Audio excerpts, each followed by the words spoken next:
my name is Miss Emilia, and welcome to It's Elementary. Today we're going to read a book and do an activity all about words. Today we're going to be thinking a lot about words, but I do want to start with our story. This is one of my favorites. It is called Reading Beauty. It's by Deborah Underwood and illustrated by Meg Hunt, and it's published by Chronicle Books, and we want to thank them for allowing us to use it today.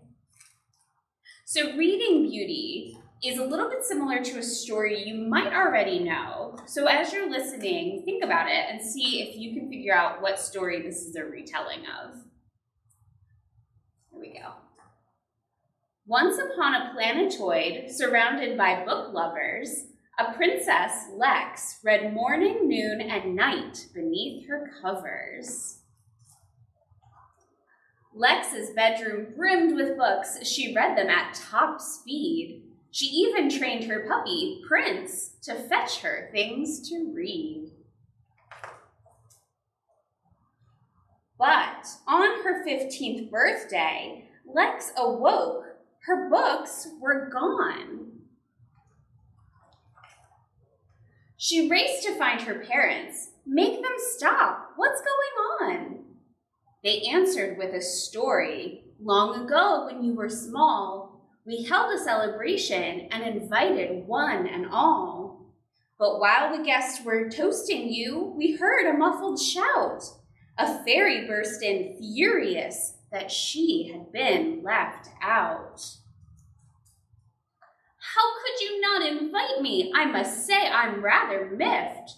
But wait, we did. Be quiet. Let me give your Lex a gift.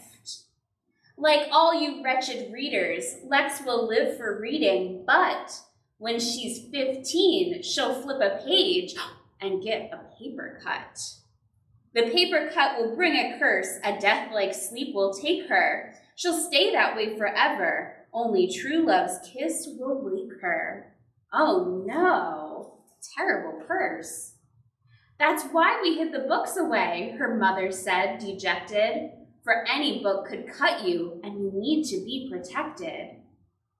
Without its books, their world grew bleak, consumed by dark and gloom.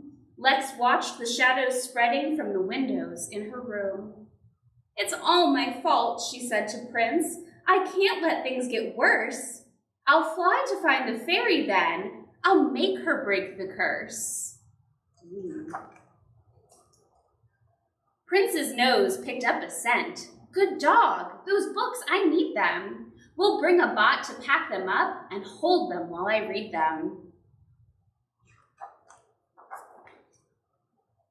Lex started off with how to fly, then how to find a fairy, and stories gave her courage when the trip got rough and scary.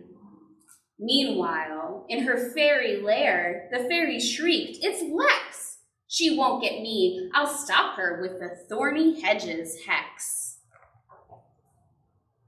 A wall of thorns around her home. Nice try, but she can't hide. A garden book helped Lex cook up a homemade herbicide. The hedge dissolved to shriveled bits so Lex and Prince could land.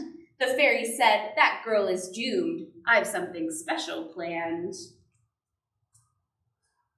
I'll tempt her with the things she loves, a gorgeous poisoned book entitled How to Lift a Curse. She'll have to take a look. Zap, zip, a glowing book appeared. Prince sniffed. What's this, Lex said. The fairy listened through the door. No sounds. She must be dead. Oh no. The fairy inched near sleeping Lex. There she is. Oh no, she read the book to check her now closed eyes. But Lex sprang up and grabbed her wand and said, Hello, surprise! I got quite good at faking sleep when I was just a kid, so I could read past bedtime. Now, about that curse you did. Lex outsmarted her. That curse will last forever. You will never change my mind. Then Prince nudged Lex's leg and barked. Lex looked. What did you find? So what's in Prince's mouth? It says, You are invited to a royal ball to celebrate the birth of Princess Lex. Wait a minute, there is an invitation after all. You were invited to my ball. We thought this didn't reach you. Wait, can it be that you can't read? Oh, don't worry, I will teach you. Me read? In her excitement, the poor fairy didn't think. She touched the book, she turned ghost white and crumpled in a blink. Oh no! The fairy cursed herself, cried Lex. We need to help her quick. Prince ran up and gave the fairy's face a sloppy lick. The fairy slowly came to life. What happened? I'm not dead. Oh, Prince loves everyone, Lex shrugged. She smiled and scratched his head. So Lex came home, the books came back, the land was filled with laughter. The fairy found a job, and all read happily ever after. The end. I hope you all enjoyed our story. Did you figure out which book or which story it was a retelling of? If you guessed Sleeping Beauty, you are correct, but with some really important changes. Lex was a huge reader. She loved books and words, and so today we're going to do something so that we can think of and remember and learn some new words. We're going to create something called a word wall. So you'll just need a couple of things. You'll need a wall. You will need some paper, a marker or a pencil, just something to write with, and you'll need some tape. So the first thing you'll want to do is find a good wall. I'm going to use this wall behind me because it's big and blank. You could use a hallway, you could use a wall in your bedroom, and maybe you're thinking, I don't have a big wall in my house that's blank that I can put stuff on. And that's okay. If that's the case, you can do this whole project just in a notebook. Just make sure you leave yourself enough space to write some words down. All right? So the first thing you'll need to do is you'll need to get some paper. I found some old origami paper in my house, so it's about this size, but you could use something half this size. It doesn't really matter what size it is. And they don't even all need to be the same size, so maybe you have some big paper and some small paper, that's fine too. But really, all you need to do is take your paper and you need to write out the alphabet. So you'll need, how many letters are in the alphabet? Does anyone remember? You'll need 26 pieces. So 26 pieces of paper, and we'll just write out our letters. So I'm going to do that really quickly, and we'll come right back.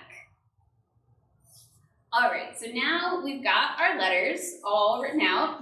Got some of them here.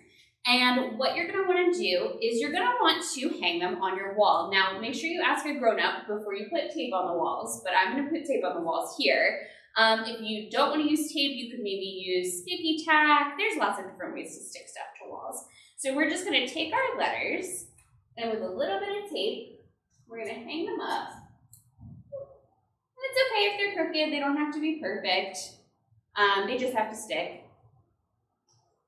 And you want to leave a little bit of space in between each one. So we'll just keep going here. And we'll just finish up hanging these letters, and you can come right back once your letters are hung.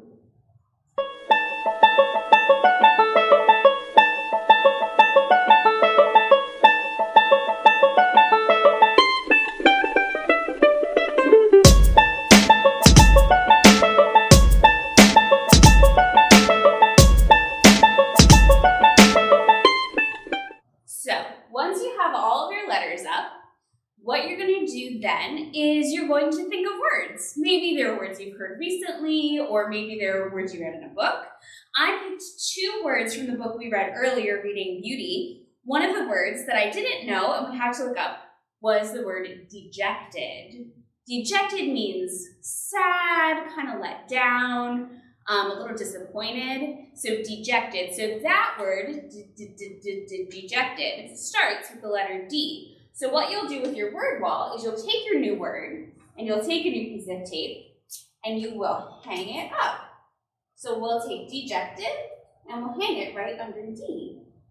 They match colors. I didn't mean to do that. You don't have to match your colors. It's Pretty exciting when they do, though.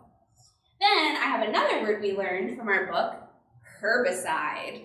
That was what Lex used to get rid of the thorns that the fairy put up. So herbicide, we know, is something that can kill plants. So that's another good word to know. Herbicide starts with the silent letter H. So we'll go ahead and we'll find our H on our word wall, and we'll put herbicide under it. And there we go. Now we've started to fill out our word wall with new words that we've learned from our book. But you can learn new words anywhere. You could be out with your grown-up and you could hear someone say something. You look it up when you get home, and you can add it to your word wall. Another fun way to do the word wall is maybe you don't want to do it by letter. Maybe you want to do it by how many letters are in your word. So that's a different way to do your word wall. Instead of having your ABCs posted, you could post your numbers 1 through 10, 1 through 20, and see how many long words you can find. That can be a fun way to see maybe who in your family can make the longest word. So that is a word wall. I hope you enjoy it. I hope you have fun. Like I said, if you don't have a good wall to tape on, you can do this same exact project in a notebook. You just write out your letters, you leave a little bit of space to write your new words under your letters. All right, so that's all we have time for today. I hope you guys had a lot of fun, and I hope you have fun making your word wall at home. Make sure you tune in to Calvert Library's social media feeds and our website for other fun, great activities to do. Thank you guys so much for watching, and have a good one. Bye!